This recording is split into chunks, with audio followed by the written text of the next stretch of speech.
In today's episode of Juno New Origins, we will be making Drew Orbit. And it is a tutorial mission, so it's gonna be a chill one, but stick around, we're gonna do it anyway. Drew Orbit. Yes, we have a Professor von Prickle spec. And on the route, I'm gonna also pick up the light speed from Mr. Buck Marshall, because I think that this going to orbit will pick up that speed. So yeah, once again, taking the contract from Mr. Buck Marshall, and let's do it. Right, realistically we need 4.5 thousand meters per second to get into the orbit. Okay, so we have some work to do. We'll need to look at each stage and see what we can do to improve performance. Yeah, first stage, which is 5 solid rocket motors. Alright, Delta V looks okay for the stage, but we want to gain some altitude before starting more efficient engines that require a thinner atmosphere to work. Okay, so it's now introducing the thrust-to-weight ratio, and thrust-to-weight ratio is at 0 altitude.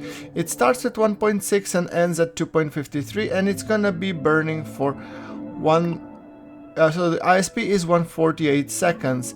Then we have second analysis of the second stage, and here we are looking at the altitude of roughly 8 kilometers. So yeah, select stage 2 in the design info panel. There we go. So we have 700 meters per second here, which is kind of important. And then exit pressure is 3.67 kilopascal, while the air pressure is 38.5. Alright.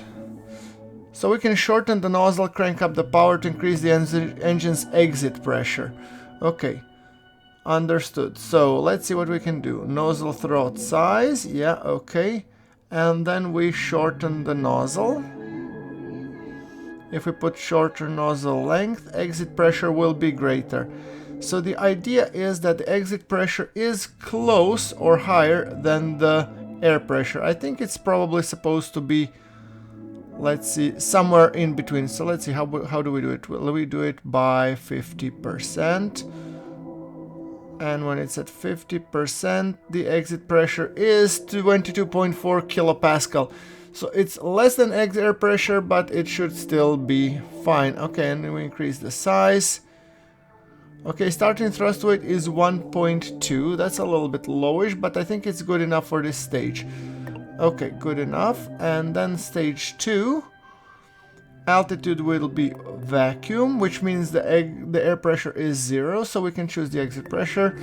And I think we should be optimizing by increasing its nozzle a little bit. Yeah, we can increase the size as well.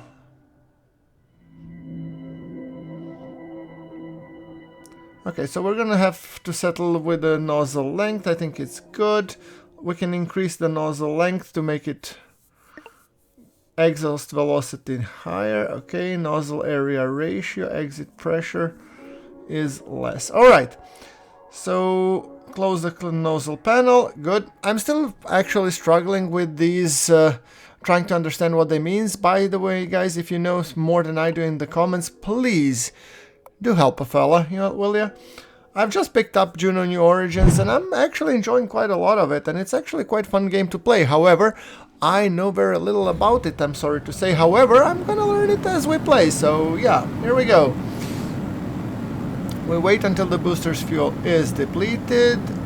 Next step will happen around 6 kilometers above ground level, so relax, but not too much. Yeah, I'm totally chill. Alright. The rocket is decelerating, and now press space to activate second stage. Remember to throttle up this time, it's not SRB. Yeah, okay. So, drag anywhere until 70%, and yeah, then it goes very nicely, if I dare say so myself. Thrust weight is 1.6, which is nice, and climbing. Stage burn time will be 55 seconds. Click the lock velocity prograde button on the right to, yeah, so it follows. Okay, yeah, sure, I can do that. And it looks pretty nice. Light speed, I think we're gonna be cracking the light speed without major problems. Our apoapsis is rising, which is good. Wait until the fuel in this stage is depleted. Yeah, sure. Fully agree. And it's going to be burning for another 15 seconds. Alright. Sounds good. There we go. And space to activate your third stage. Yeah. And burn until your periapsis passes 150. Okay, so in KSP we are going for 100 and here is 150. It's the highest point of your trajectory. Yeah, okay, got it. Check. Right, so now what we want to do is once we get our apoapsis above 150, then we're gonna be getting ready for the coasting phase. We are slowly, I mean, our rocket is slowly, you know, decreasing in angle and increasing in velocity, which is good. Surface velocity is going above 1.4 thousand. I think we need it above 3,000. So whether or not we're going to make it, we should go really fast. But we have 55% in our tank, so we should be golden. All right, turn 40 kilometers. So when it's above 150, I think we'll be good. 150, there we go. Press X key. Just drag anywhere on the blue nav circle until your pitch is set to 10 degrees. Okay, 10 degrees, got it. And other heading to 100. I'm not sure why 100, but okay. Select warp to really speed things up. Probably it means until we get to the apoapsis, and I see the time to apo counting down. So probably some 10 seconds before we should be engaging the throttle. Okay, press P to unpause the game. Press and hold left shift to hit the throttle at the maximum. So this guy is actually saying that at the apoapsis we should be burning. I know that the apoapsis is the most, you know, efficient place. However, what it isn't, that didn't say that you should probably time your burn like 10 seconds before and then 10 seconds after, so the apoapsis comes exactly in the middle. But this guy works differently. Okay, you need to go faster than 3,300 meters per second in order to get orbital speeds at this height. You are almost there. Alright, there we go. And we also, along the way, finished up the contract Lightspeed, which is beautiful. Congrats on achieving your first orbit around Drew. There we go. Doesn't seem too difficult now, does it? Since your apoapsis lock velocity retrograde and P. Okay. To really speed things up. Let's wait for a craft to be close to its periapsis. So right now, as you can tell, our apoapsis is 155 while our periapsis is 89.5. So we need to raise our periapsis. And the best place to do it is at the apoapsis. So that's what we're gonna do. We're closer to the periapsis.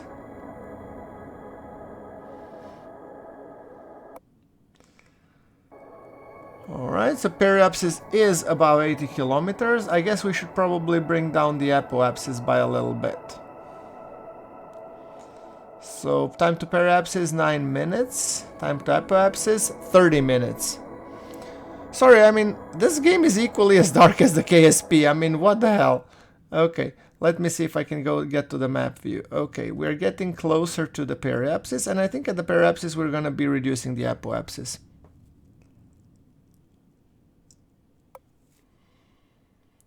We need that one to finish up the Drew orbit contract. Right. So guys, I mean, do let me know, how are you enjoying the Juno series? I'm actually enjoying it quite a lot. Don't worry, all of my regular series are continuing, so all in all, there will be more. Occupy Mars, I just didn't have time to record any. Star Citizen is continuing, KSP is being actually produced. So that one will be coming among the first ones, and yeah. All in all, there are so many cool games to play out, so it's really hard to say. Okay, we have completed the contract Drew Orbit, and we have won almost, not almost, but 2 millions. Beautiful. Okay, so that will actually, we need to destroy the craft. Alright, but we have 2.09 million, which is beautiful, and 50 tech points. So now we have the satellite mission, launch with CubeSat and periapsis above 80 kilometers. I'm not gonna go above 4,000 kilometers per second. That's a little bit too much, Buck, don't you think?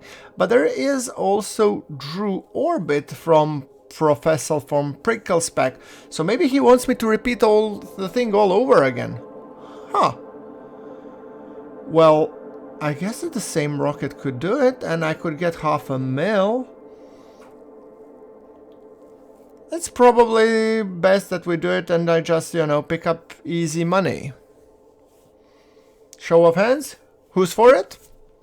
Yeah, actually, I just realized you don't see me. Well, I'm holding my hand up. Anyway. Right. So, that means we're gonna do it. Okay, let's accept this contract, and after that we will be performing our ascent. Alrighty then. Let's get ready, and there we will go. From the Professor from Pinkle's pack. Also, by the way, I've noticed that this exploration check marks do give you, you know, tech points, so might as well actually be concluding a couple of, you know, tech points, because they will give us much needed tech points to unlock the tech tree. So, will I do the satellite mission? I would like to, but I'm not gonna. Yeah, this is too similar, so I'm just gonna use this rocket and launch. Okay. Lock heading. Okay, get ready. 100%. Hit the gas, and off we go.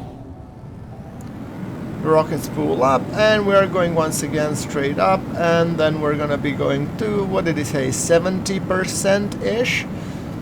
So apoapsis above 106 kilometers and periapsis 96. Easy peasy, should be no problem whatsoever. Okay, we're going very nicely. Second stage. Oh, I forgot to... yeah, second stage we put at 70 degrees. Interstage 1 exploded from excessive heat damage. I couldn't care less, to be perfectly honest. Okay. Our apoapsis is rising, that's all I care about, and the time to apoapsis is increasing, which means good. We're pushing the apoapsis further away from us. And honestly, I would say that's about right. That's how it should be. So, with that thing being said, okay, performance is increasing, everything looks dandy, we have 20 more burn time. So let's see how much we can raise our apoapsis. Alright, going up to the third stage. Once again, we should go probably above 150 just to make sure that we can make the orbit, and then we're gonna decrease the apoapsis. Maybe I'm gonna go for 120, who knows. Anyway, periapsis is at 96, so we gotta make sure. Alright, let's see. Apoapsis 104. This is basically just repetition of the previous mission with tiny variations, with the apoapsis being a little bit higher. Or, sorry, lower, and the periapsis a little bit higher. And that's fine, so that we get a little bit into the gist of orbital maneuvering, I guess. Alright. There we go. We still have a lot of delta V in our tanks, so I don't doubt for a second that we will have any problems. Let's say I'm gonna go once again heading to 100, just to basically do the same thing all over again. And there we go. Time to apoapsis is 20 seconds. Time to hit the gas. So see, I'm not waiting for the apoapsis to hit the gas, but I would rather time my burn to be just before and after the apoapsis.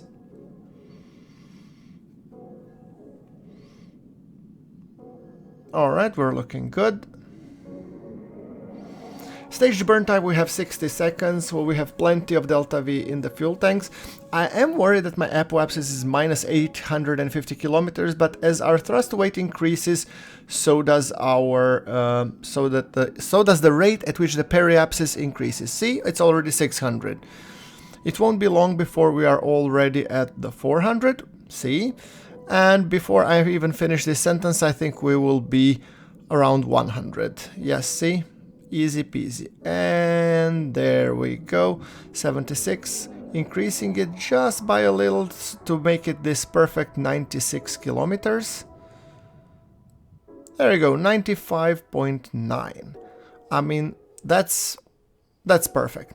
So what we need to do now is we need to correct our apoapsis, and then we have fulfilled the contracts and everything will be dandy. Okay, time skipping until we get to the periapsis. And then we have to make sure that we point aircraft orbit retrograde. So once we hit the engines, we will be decreasing our apoapsis. We have 3% of the in fuel tank, which is more than enough. Total burn time, we have enough. Okay, so easy does it. Getting ready, putting the rocket, and then we're gonna just gently tap the gas to make sure that we reduce our apoapsis.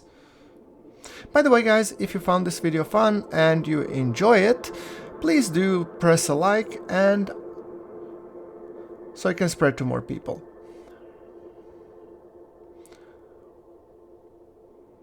Alright, time to periapsis 15 seconds. We're coming up on our final burn, and here we go. Apoapsis decreasing, our fuel as well. And there we go. Hold it for 5 seconds, and boom! There we go!